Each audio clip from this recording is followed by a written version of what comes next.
La palme revient, comme souvent ces derniers temps, il faut le noter, aux Parisiens avec ce titre. Policier ciblé à Colombes, le mobile trouble de l'assaillant au cœur de l'enquête. En fait, c'est un petit bobard par titrage, puisqu'effectivement, l'article montre que c'est absolument pas trouble.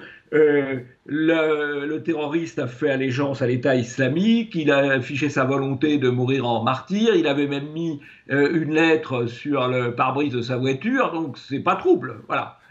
Ça s'appelle une motivation terroriste, il n'y a pas du tout de trouble là-dedans. Mais le titre permet de créer le doute.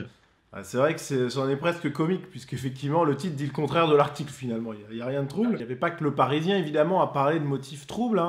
On a également Marianne, qui titre le profil psychologique du suspect en question. Et ce qui est amusant, Jean-Yves, c'est qu'on a retrouvé les titres du Parisien et de Marianne, de ces deux journaux, lors des heures qui ont suivi l'attentat de Hanau en Allemagne, donc un attentat qui avait été très très vite qualifié de raciste, puisque la personne qui avait commis cet attentat était suspectée d'être un membre de l'extrême droite.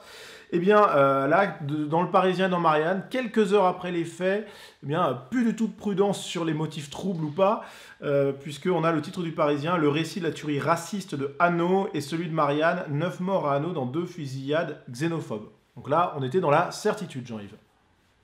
Oui, alors qu'en fait, on a découvert que le type était quand même, alors là, franchement perturbé, après, bon, et qu'en tout cas, il n'avait absolument aucun lien avec les milieux identitaires ou nationaux allemands, même si c'est vrai, l'acte avait sans doute aussi des motivations anti-turques, hein, mais aucun lien avec les milieux nationaux identitaires allemands, alors que tous les médias avaient fait l'amalgame, évidemment, et en plus, quelqu'un de fortement perturbé. Donc là, ils auraient dû faire preuve d'un petit peu plus de prudence. Mais bon. Surtout que là, il y avait vraiment des motifs troubles, pour le coup.